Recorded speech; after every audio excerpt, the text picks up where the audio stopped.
Count Adhemar belting Adele songs was not on my 2025 bingo card. I was remiss.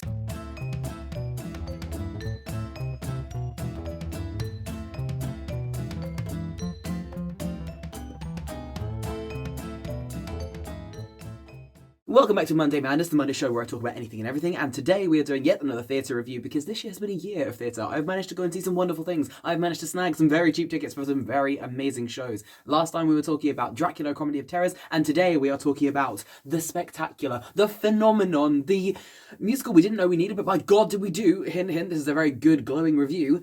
A Knight's Tale, the musical. Let's dear Lord, talk about it. So part 1 of this video will have no spoilers, or as few spoilers as I can possibly give you. Part 2 is going to be pretty spoiler rich. So if you haven't seen this show yet and you really want to avoid any spoilers at all, I'm talking about the costuming, the props, the sets, the songs, the stunt work, anything like that. That is all going to be in part 2, and I will very clearly tell you where it is, and I'll put a little timestamp at the bottom, something like that.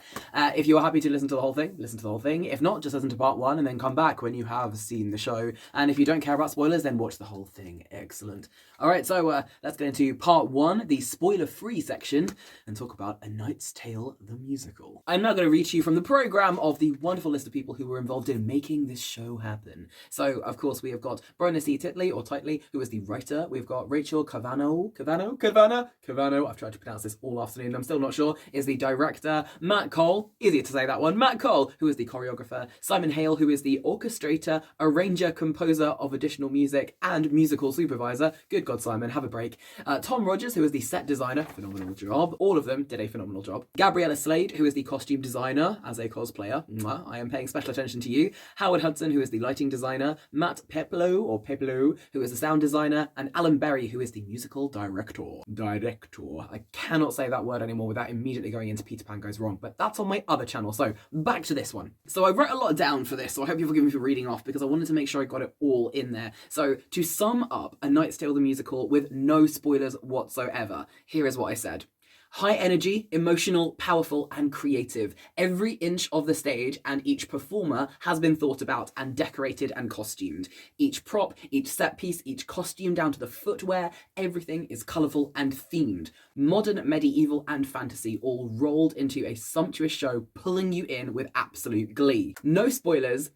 The jousting is creative genius. The relationships and character dynamics are fully rounded. Everyone has their time to shine, including the ensemble. If you love the film, you will love this. It's not a replica, it's its own thing, but sticking to the source material with love. If you have never seen the film, you will love this because it's a terrific show and it does not rely on you having seen the film to understand it. I'd recommend this for fans of Moulin Rouge, Matilda, Lord of the Rings the Musical, American Idiot, Bad Out of Hell, Tons de Vampire, Jesus Christ Superstar, Six, Wicked, Shrek the Musical, Kinky Boots, Billy Elliot, Something Rotten, and just so much more. Why are you beeping outside? We're on a country lane. What are you doing? At this point, I would also like to give a massive and spectacular shout out to the costumes. Now, I will talk about the rest of this show and I'll talk about the performances and the music and the sound and everything, but I am a costumer and I am a cosplayer and I am a theatre kid, so of course I am going to be drawn to these costumes and I want to give a massive, massive shout out to the costume department if they ever see this, which they probably won't. So, special shout out for the costumes. I'm going to read once again because my God, there is a lot to say and I don't want to mess this up. So, Gabriella Slade is also the designer of Six, from Broadway, the West End, the Australian tour, the UK tour, the US tour, and Korea. And you can really, really tell, but in the best possible way.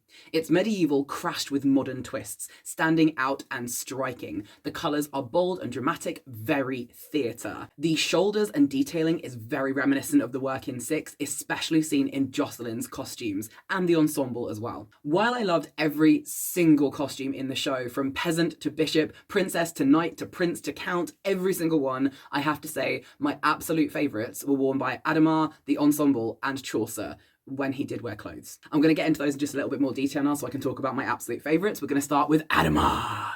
Villains tend to have some of the best costumes, don't they? And I did love absolutely everyone's, including Will's, and I really want them all. Anyway, so Adhemar. Adhemar's magnificent red and dark and armour, so very villainous without going too panto. It made him look about 7 feet tall, and when he belted with the red lights blazing behind him, oh, chef's kiss. The ensemble also always looked magnificent. From the very first moment they tore onto the stage chanting "We Will Rock You." It was always cohesive, but no one looked samey. They each had their own vibe and character, which meant you always had something to look at wherever you turned. The stage was always full, and I think it would take you at least 10 viewings to catch at least half of what was going on. I, in particular, want to make the outfits that were worn by Elliot Gooch and then promptly wear them every single day. Chaucer next up. So slight spoiler if you haven't seen the film or the content warnings before buying tickets for this show. So Chaucer only properly gets a costume a little bit later on in the show, as at first he appears illusion nude, minus some grubby socks. This is played brilliantly, but I am a costumer and cosplayer, so I'm going to skip over that and tell you more about the costume of his that I love so very much. So possibly one reason I realised as I look back on this show that I love this costume in particular is because it's a little reminiscent of Molly Mork's designs in the artwork from Armory of Heroes by Anna Fedina, which is, to be honest, rather fitting because I do think that Chaucer and Molly Mork will get along famously and cause all kinds of trouble. The coat is long, which of course is always something I love in a character, and I have made many long coats for many different character costumes. It's got panels which twirled as he moved, lace-up sleeves, another design element I love, particularly in Peter Pan costumes. It has some wonderful belts and logos down the panels as well. And while it was not as colourful and flashy as some of the other costumes on the stage, it was absolutely stunning. I wrote that it suited the character Chaucer down to a T and made me immediately want to have it. Although, to be honest, I just immediately want to have all of the costumes from this show, just every single one. Also, while we're talking about costumes, the footwear needs a well-deserved shout out as well. The first thing I noticed was that Watt's boots seemed to have a W on them, and I don't know if that was intentional, I assume it was. Love that, could not stop noticing it every time I looked at their shoes. And I wrote here, which is directly from my notebook from the interval, everyone's feet looked as though they had fallen through some dark academia realms, a gothic fantasy, the Addams Family storage attic, and a steampunk LARP event, and I mean that with absolute adoration. I also want every single character's shoes. If any of them ever go mysteriously missing, it was totally not me, and please don't come looking. No, you can't check my wardrobe. That is everything for part one. So that is the last thing I'm going to say that doesn't involve spoilers. Now, some of the things I'm going to talk about later are just very light spoilers about the plot, different songs characters sing. So if you don't mind hearing some of those before you see the show, absolutely fine. But if you don't want to know that, maybe pause this right now and come back when you've seen it. And then a little bit later on, right towards the end, I am going to talk about some of the stunt work that was done. And that is a huge spoiler for some of the big technical aspects of the show. So if you're happy with listening to what characters sing different songs, but you don't want sort of the big ending and things spoiled, maybe stop at that point. I will tell you later on where it is, and it'll stay in the comment section down below as well. All right, let's get into part two, spoiler heavy section. So for this next part, I want to talk about the performances and really shout out everyone specifically one by one. Starting, of course, with the main guy himself, Will Thatcher. Will Thatcher, in the version I saw, was played by Andrew Coshan, or Coshan. Sorry if I pronounced that incorrectly, I'm trying. And the biggest thing I have to say is, good God, this man's energy. You think I am full of boundless energy and enthusiasm? I am a bouncing ball of chaos, but this guy? My good grief! Does he ever stop? No, he bloody doesn't. When I tell you he barely stopped moving through the entire show, I absolutely mean it. I have had to write this down because there is just too much to remember, so bear with me. When he wasn't merely sword fighting, he was diving off the stage, bounding around in a horse puppet on stilts, flying down from on high in wires in the horse, being thrown up and down on a rug, crashing into perfectly timed ensemble members, skateboarding, drumming, climbing up the walls, and all while singing. This man is incredible, and I am amazed that he didn't completely collapse at the end of the bows. I am stunned, and good grief would I love to have a conversation because I feel like we will both have the same energy, but even me, I was sitting there bouncing in my seat, but good Lord. There are not enough refreshers in the world to make me bounce that high, I don't think, but I would love to give it a go. Could not heap enough praise on that man. So Andrew, absolute godsend. Incredible. Next up, I'm going to talk about Watt and Roland, who are played by Eva Scott and Emile Ruddock. Again, if I mispronounce these names, I am incredibly sorry and I am trying my best. So it would have been easy. I wrote this in the interval and I want to read it out to you. It would have been easy to just replicate the characters from the film and sit back, job done, but these two did not do that. What had so much comedy, even more comedy moments than in the film, but also so much heart. They kept that from the film as well, and they amplified it. There were so many hilarious moments and plays on the name what as well, which I think the film was missing, but there was also just genuine heart and care and soul as well, and we've really got to see that. Roland, and I wrote this bit in the interval as well, was gruff and thoughtful, but still a dab hand with a needle and improvised fabric, which I can relate to as a cosplayer who has no money and no budget. Can relate, have used many a curtain to create various things, looking round my house and gone, ooh, you'll do. Yeah, can relate to that, Roland.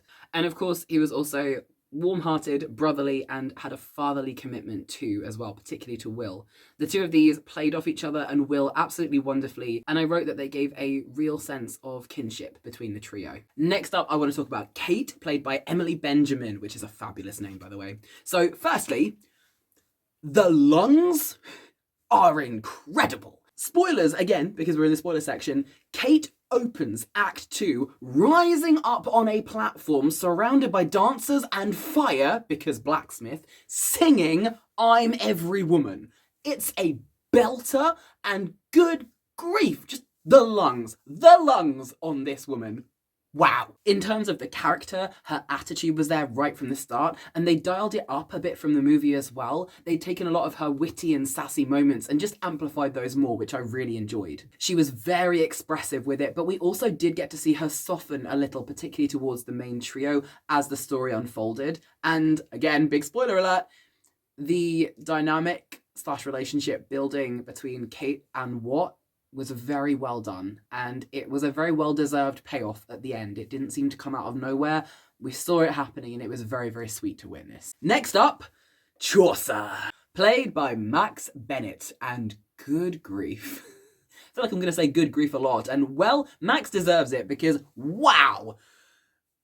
The comedic chops on this guy, incredible. Fourth wall breaks, witty banter, catching everyone at exactly the right moment, absolutely phenomenal. Chaucer had all of that, plus a beautiful degree of heartfelt sincerity. And there were moments of complete vulnerability as well. If you haven't watched the movie, you might not know, but Chaucer has some issues that he has to deal with at a few points, and they come up and they are beautifully dealt with, and you get to see that side of his vulnerable character as well. He was devilish and engaging, and he fitted in with the main group perfectly well. Also, I love the moments where he hinted that he was saving his voice for his big number at the end, and by Lord was that well-deserved. A fantastic rendition of Mr. Brightside. I did not know what song he was going to sing, and when it started, it fitted him down to the ground. Next up, Jocelyn, who is played by Meesha Turner. I was dearly hoping that the Jocelyn on stage would get to keep the wit and the sarky nature of her screen counterpart, and I was not disappointed. In fact, they, much like Kate, added to it. She had a quip and a clapback for every overused, tired line that these knights were throwing at her. She was a joy to watch, and very quick as well. She was not all bark no bite, or just all bite, though. She did also have sincerity to her. She had many different layers and facets. She had this desire to actually be truly loved and cared about, and you saw that through her as well, as she broke down her own wall of witty back chat to all these, well, idiotic men. You really saw that in her, and she slowly let her guard down with Will as well, and their relationship blossomed that felt completely earned, even though it did start with just a brief glance and a sort of love at first sight style moment.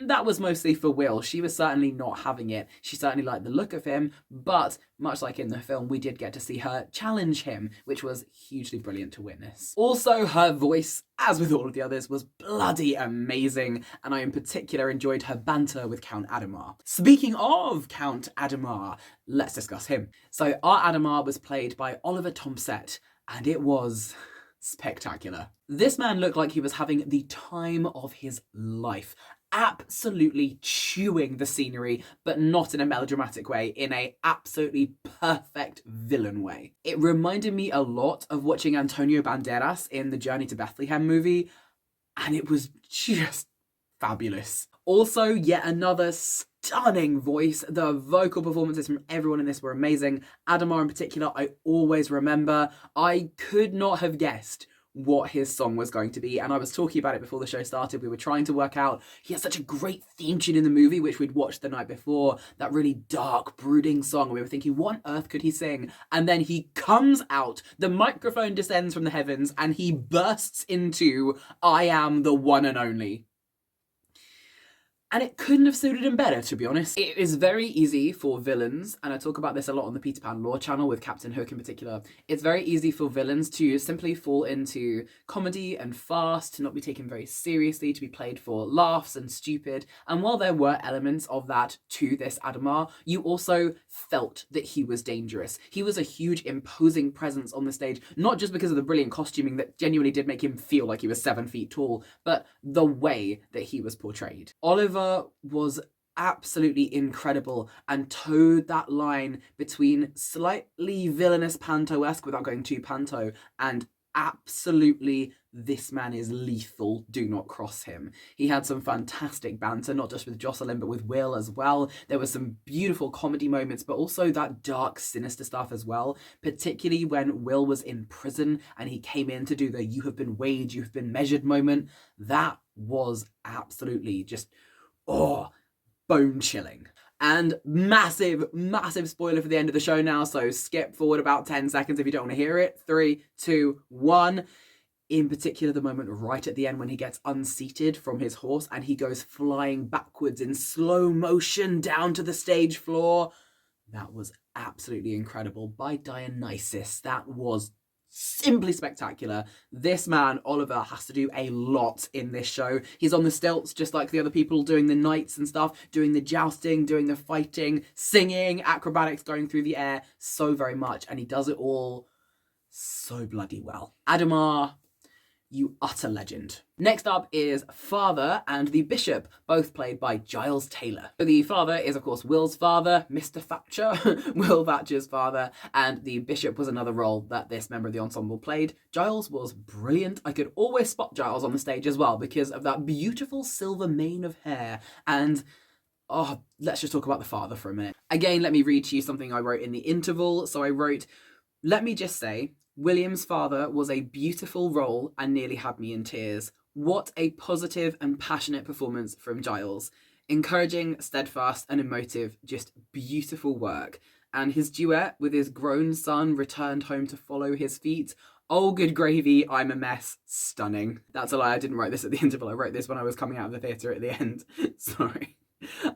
Also, I wrote that the Bishop, who he also played, was an excellent role. One of those brief characters who somehow still manages to steal the show in the few moments that they had. So Giles, fabulous in the ensemble, absolutely spectacular as the Bishop, and knocking your socks off as Will's father. And then we have young William, and I have to admit, I am not sure which kid we saw. It wasn't written anywhere that I found, so I will compliment them all, as the clips I have seen reassure me that each of these kids is absolutely fantastic. So this is one of those roles, again, I'm just reading from what I wrote while I was there, this is one of those roles which, like the Bishop, manages to steal the show, even though they're not on stage for very long. No matter how fleetingly, I adored how they brought young William back at several key moments, not just in flashbacks, but in moments when adult William was thinking on his turmoil and his desires. It was a powerful way to show his distress or excitement, always beautifully brought to life by the emotional dynamics between the two actors. They have clearly rehearsed well. Young William, of course, opens the show, and that is a tough gig. Opening any show, particularly a musical, is such a huge feat for any actor, let alone a kiddo. So we've had a little bit of the dun dun ch, dun dun ch, and instead of it belting into We Will Rock You, it goes quiet. And there's stars across the stage. And this kid comes out with a hobby horse. And he sings this beautiful, quiet, soft rendition of the first chorus, and it's just heart-stopping, and it's quiet, and you get to see the relationship between him and his dad about, can a man change the stars? And then the song builds and the ensemble comes on and it all gets big and crashing. It's we will rock you. But that first moment, it's brave to make the opening so still and so quiet, and these kiddos do amazing work. So have to praise all of the young Williams doing incredible work. Next up is Prince Edward, this time played by James Saighal. I spent quite a good chunk of the interval trying to guess which song Prince Edward would sing. I would never have got it in a million years, but I don't care because it was a phenomenal choice. Spoiler alert, Welcome to the Jungle, sung by Prince friggin' Edward. Just brilliant. Once again, I'm going to read to you from the things I wrote on the coach on the way home. So, the vocal power was absolute and very fitting of a royal, accompanied by a real sense of grandeur and might, and of course a softer side that he shared with Will. This was a very well-rounded role, and again, I found myself thinking how easy it would have been to let this character fall to the wayside a little, with not too much thought put in. But again, like every other character, I am so glad that didn't happen. Along with a voice to completely knock your bloody socks off and into the jungle, Jay showed a strength of the prince's character, and a human nature as well. There's honour and there's respect there, and it all really made great use of the limited time he actually had on stage. Next up, I want to talk quickly about Simon the Summoner, the Man in the Stocks, and the Knights. These are all the ones who are listed in the programme I could find. So Simon was Lisa Kerr, the Man in Stocks was Ryan Pigeon, and the Knights who were listed in the programme were Elliot Gooch again, you absolute legend, and Merrin James McCullen. These guys were all bloody brilliant, and I've got notes on all of them, so here we go. Simon the Summoner became so much more than the screen counterpart. Icky and mean, greasy and unpleasant, but at the same time, so very funny. The Man in the Stocks acted as a bit of a narrator in the first act, and returned over and over with quips and quotable lines, always greatly appreciated. 12 years later and I'm still in these things, etc, etc. Each and every knight was incredible. The ones who wore stilts and jousted in particular, and the Blackbird Knight was certainly a favourite. Crude and wonderful, how splendid. And now we get to the ensemble, and I just want to read straight to you from this because I spent time writing it so I could get it exactly right. So here we go. To the ensemble, who will never see this. The biggest compliment I can give to the ensemble of A Knight's Tale is how immaculately polished they are. Timing was everything at moments in this show, and holy hell did they deliver each and every single time.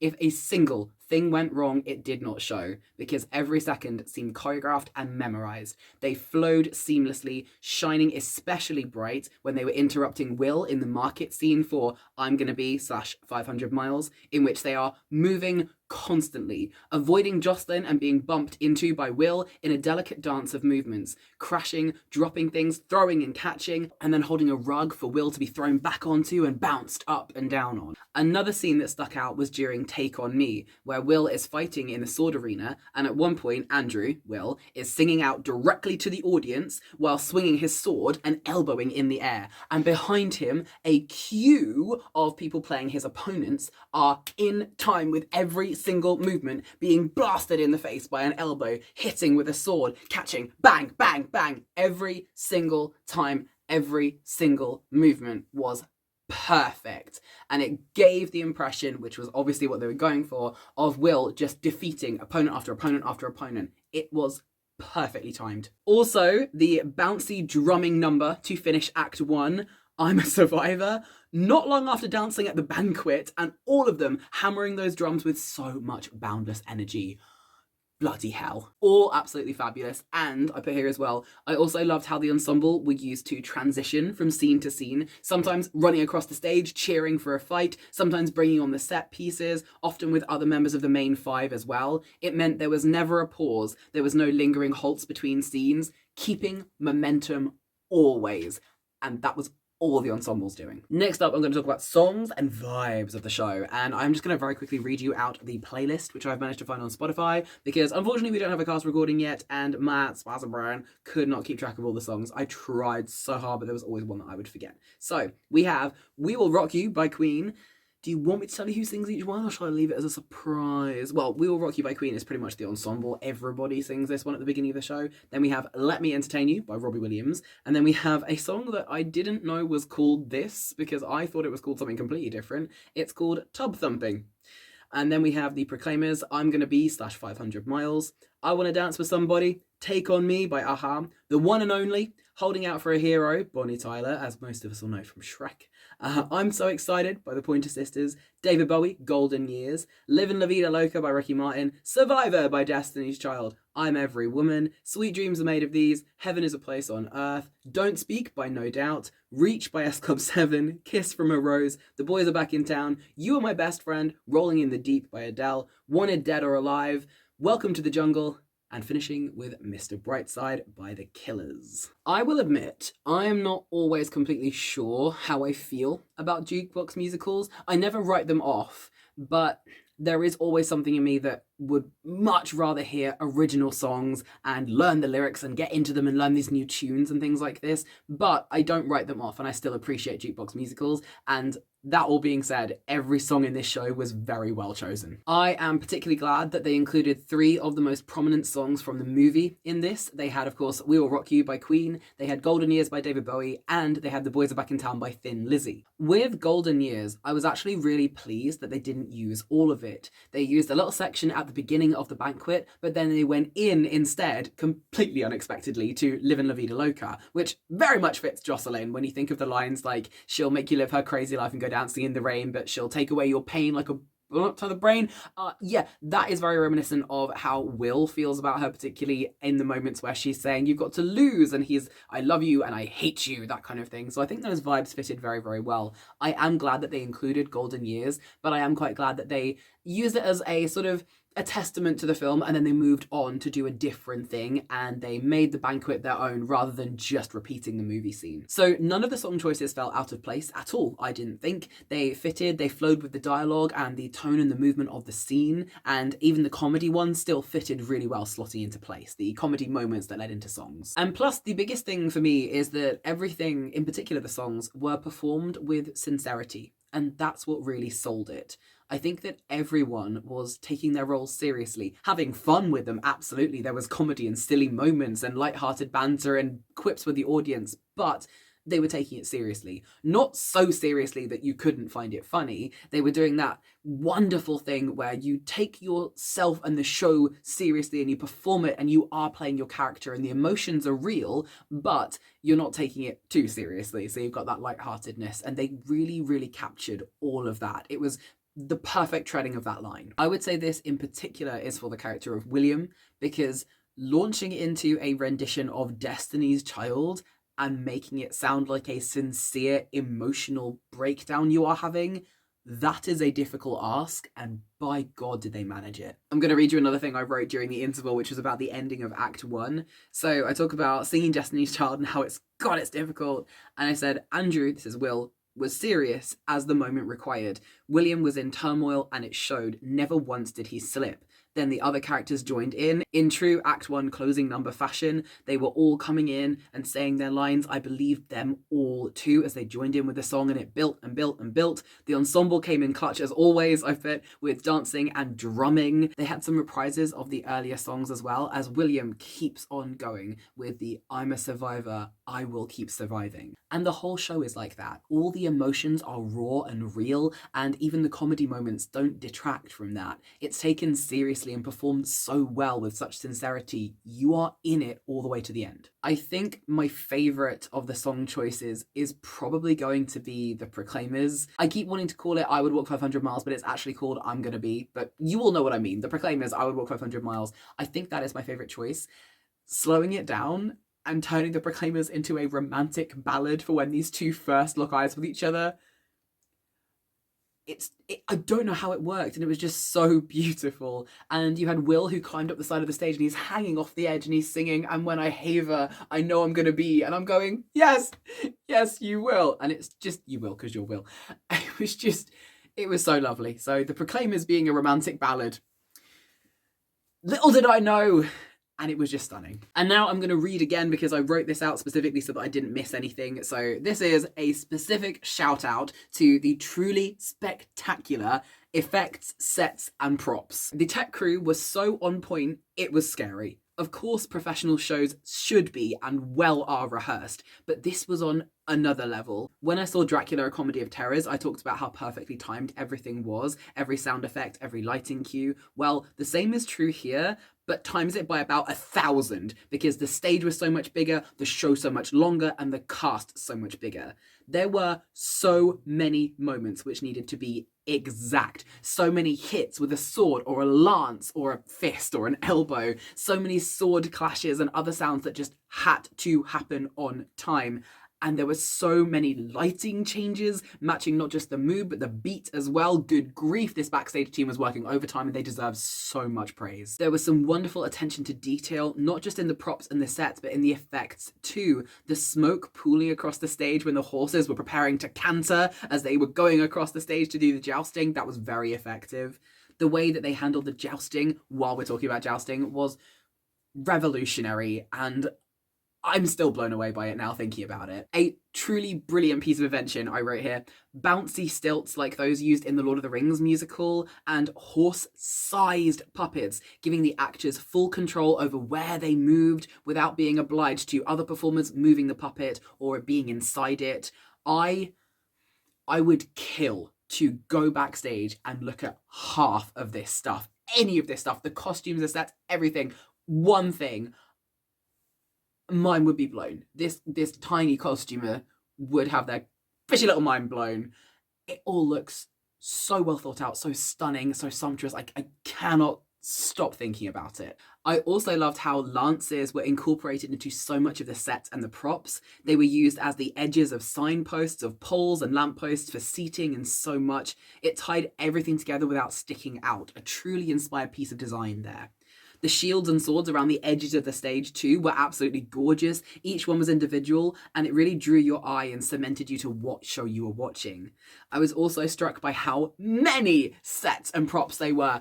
Every time something came out, I thought, wow, that's amazing. And then another one would come out and completely follow it. There was a moment where we had a moment in the church where Will is following Jocelyn, and a church backdrop, this sort of see-through, sort of glass stained window looking glass house kind of thing, drops down, and it's got beautiful candles lighting it up, and it's beautiful for that scene, and then it's raised back and we never see it again. But for that one scene, it made all the difference. There is just so much there. There was a tent backdrop that swept out of nowhere, a bed that got used beautifully for the scene in the tent but never again. So many things that only got used once or twice, and every decision was absolutely perfect. I love that they did manage to use a lot of things over and over again, like the seating in particular. It was swung around, it became walls, it became a stage for Adhemar to prance along, it became the wall, it was actual seating for the jousting, it was so many different things. I'm so glad that they got to reuse a lot of stuff. And one of my big fears is that if they do take this on tour and transfer to the West End, but particularly if they tour, they might have to lose some of that. And while I think the spectacle will still hold true, I worry a lot because I don't want them to lose too much of that magic, because so many of those set pieces are so beautiful. If nothing else, they deserve to be seen. And as we saw with, was it Willy Wonka and the Chocolate Factory that went on tour, when a lot of it was just used as projections, that did not get rated very well. So I really hope they don't have to lose any of this if they can. Also, just a mini shout out to simply how many things descended from the heavens, from a microphone to hobby horses to an entire man on a horse. Just lots of things dropping from the sky in this show. Absolutely amazing. In particular, and I wrote this out specially, for the lighting. I remember, and I still remember it right now, the stars which came out in beautiful pink and blue lights, sweeping the stage into a night sky filled with dreams. And then boom, they vanished and we were back in the present with no hint they'd ever been there. Especially in the Act 1 finale and at the end of Act 2 as well. They are also the primary colours being used in the merch and for the promo pictures, which I have absolutely loved since I first saw them. I knew I wanted to see this show when I saw that first picture of the helmet, and I had no idea. We hadn't seen the cast yet, we had no idea what it was about. That picture made me want to see this show. And those colours, I wrote here, being used for that piece of William's heart and soul, that want to change the stars, that was beautiful. The theme colours of the show are not the colours of Will's tunic or his shield. They are the colours of the shining sky of stars. Because A Knight's Tale is not just the story of a boy who became a knight. It's the story of a boy who wanted to change the stars. Oh good God, I may cry. To end this on a light-hearted note, because that really, really does make me want to cry thinking about those stars and all it symbolises, I'm gonna give you my top 5 favourite moments. Seriously right now, major spoilers. I probably won't even have any pictures to put up at this point because none of this has been released. So much of this is stuff you have to see when you see the show, so you have been warned. Starting at number 5, Adhemar is the one and only. I very nearly chose Rolling in the Deep in Act 2 for this, but ultimately, the first time you see Adhemar and the first time you hear him sing, it was just so brilliant. And the audience wanted to boo and laugh and cheer. It was just stunning, so I have had to put that in my top 5. The mic drop descending from the sky, the backing dancers, the lusting ensemble hanging onto his legs, the spectacular vocals. What more could you possibly want? To watch it all over again, probably. Number 4 of my top 5 favourite moments. So this is the love at first sight scene. The scene where Will first sees Jocelyn, turns to the audience and starts singing, "When I wake up, I know I'm gonna be the man who's waking up next to you." Did not know the Proclaimers could be romantic, and here we are. That's a lie, the Proclaimers song is very romantic. In fact, arguably, I take that back. The Proclaimers song of 500 Miles is an inherently romantic song. I will be the man who walked 1,000 miles just to fall down at your door. You know what? I take it back. That is a romantic banger. Once again, I'm going to read to you from what I wrote because I took the time and effort to write this down, and goddammit, I'm going to read it. So, as he makes his way, this is Will, through the crowded market, bumping into traders and other people, catching items and throwing them, trying to get to speak to her, everything is choreographed to within an inch of its life, and it shows. His route, the ensemble's interactions, everything. It was a joy to watch. I'm telling you, it was a joy. But it was also emotional too. You believe him as he stumbles, climbs the walls, ducks under people, and eventually just misses Jocelyn. The Proclaimers as an intense, romantic scene full of longing. Who would have guessed? Number 3. And this is the training montage in Act 1. So this one was killer, and this scene was one of many standout moments for me. The song I Get Knocked Down But I Get Up Again, which is actually called Tub Thumping, so I Get Knocked Down and I Get Up Again, it was a superb choice. It was a absolutely superb choice, and very literal too, as Will spends most of this song being knocked down and getting back up again, including one absolutely spectacular dive off the stage and into the orchestra pit. When I tell you every single person around me gasped out loud, I am not even kidding. You heard the entire theatre, all 3 rows of us go as he flies off the stage and down into this pit with a thud. Don't worry, the orchestra was sitting up in the heavens on the stage. They were fine, he was fine. There was a crash mat, it was all pre-rehearsed. A very literal moment of I get knocked down, but I get up again. And he's still singing it as he drags himself back onto the stage. I get knocked down, but I get up again. And he does. And it's bloody brilliant. But that is not all, because in this montage moment, I've written it all down, so it's full of moments I cannot forget, not to mention showing off just how athletic Will is, played by Andrew. So you've got combat, falling down, falling off the stage, fighting, skateboarding, balancing on a cart, wielding lances, and singing. Did I mention that while he was on the skateboard, he had the lance? Just incredible. What a bloody good show. Number 2. And this one has to go to Chaucer, and it has to be that finale number of Mr. Brightside. It is the unofficial British anthem, is Mr. Brightside. The way you can spot a Brit anywhere, play this song, we will all get up and start singing. I wrote here, I had no clue what the hinted at final number was going to be from Chaucer, because he hinted a few times, I'm saving my voice for my big final number. But when the first few bars played, the entire audience erupted. Wonderfully sung, an absolute cracker of a choice. Chaucer blew us away, and it also leads in to my number 1 choice for favourite moments, which is favourite moment number 1, the final joust. How could it not be my favourite choice? How could it not? We were talking about it all the way back on the coach, and I am still thinking about it now. Flying horses on wires. William descends from the ceiling after we have been blown away by Chaucer singing most of The Killer's Mr. Brightside. Will descends singing from the sky on his horse on wires, and he's singing Mr. Brightside. And then Adhemar comes in from the floor, also on his horse on wires, to meet him, and they have their final joust in the air. All this amidst the ensemble and everyone singing the haunting choruses of Mr. Brightside. It was just spectacular. I've got so many notes and none of them do this justice. It was incredible. The entire chorus just singing jealousy, and of course that's the big thing between particularly Adhemar, these two. And then they launched each other on these horses. The lances hit. We get the lighting and the sound effects. He sings, William! And then Adhemar is knocked off of his horse, and Will and his horse and Adhemar's horse get down and they move away, and the crowd and the ensemble comes to the middle of the stage as Adhemar is thrown backwards. Fantastic piece of acting as he's slow motion falling down, down, down, down. Just, what more could you want? It had everything. Every single thing that me as a costumer, me as a theatre kid, me as a musical theatre lover, me as a Brit, me as someone who loves this film, everything. Someone who loves Peter Pan, flying effects. It literally had everything. I cannot think of a single thing it could have done better.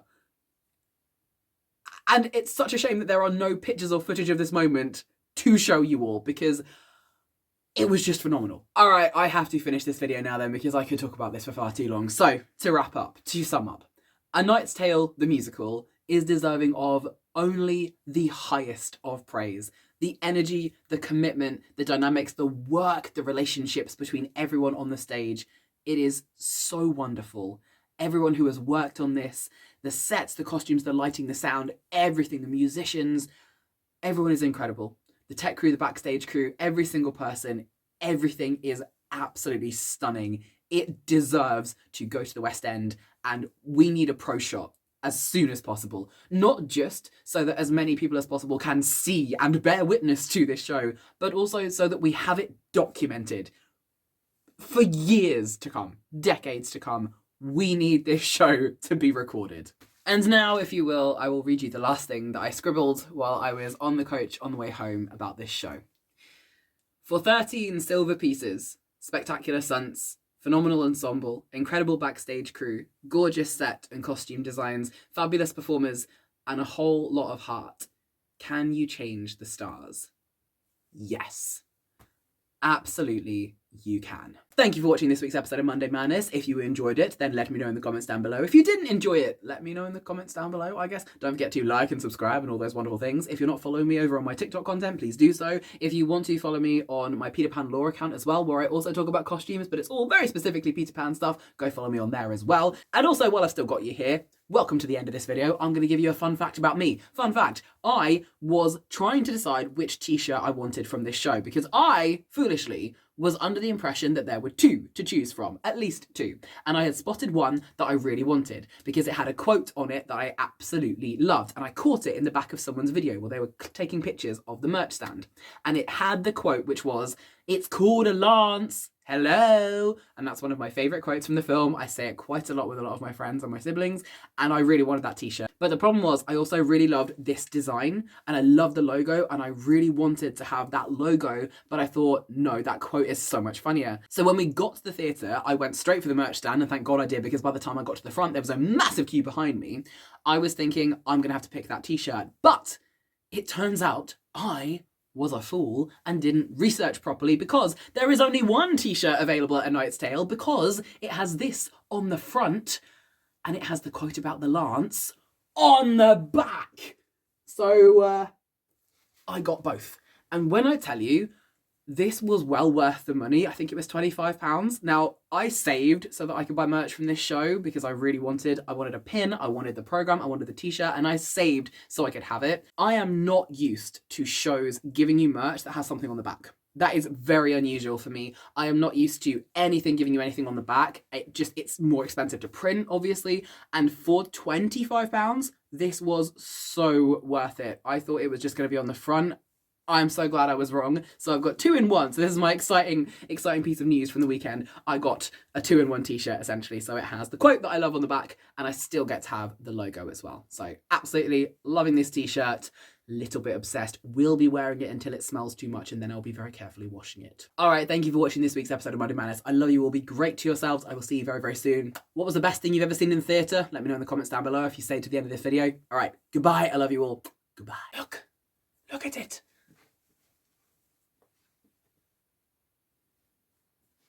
Is it not the best thing you've ever seen? Yes, it is. It's called a lance.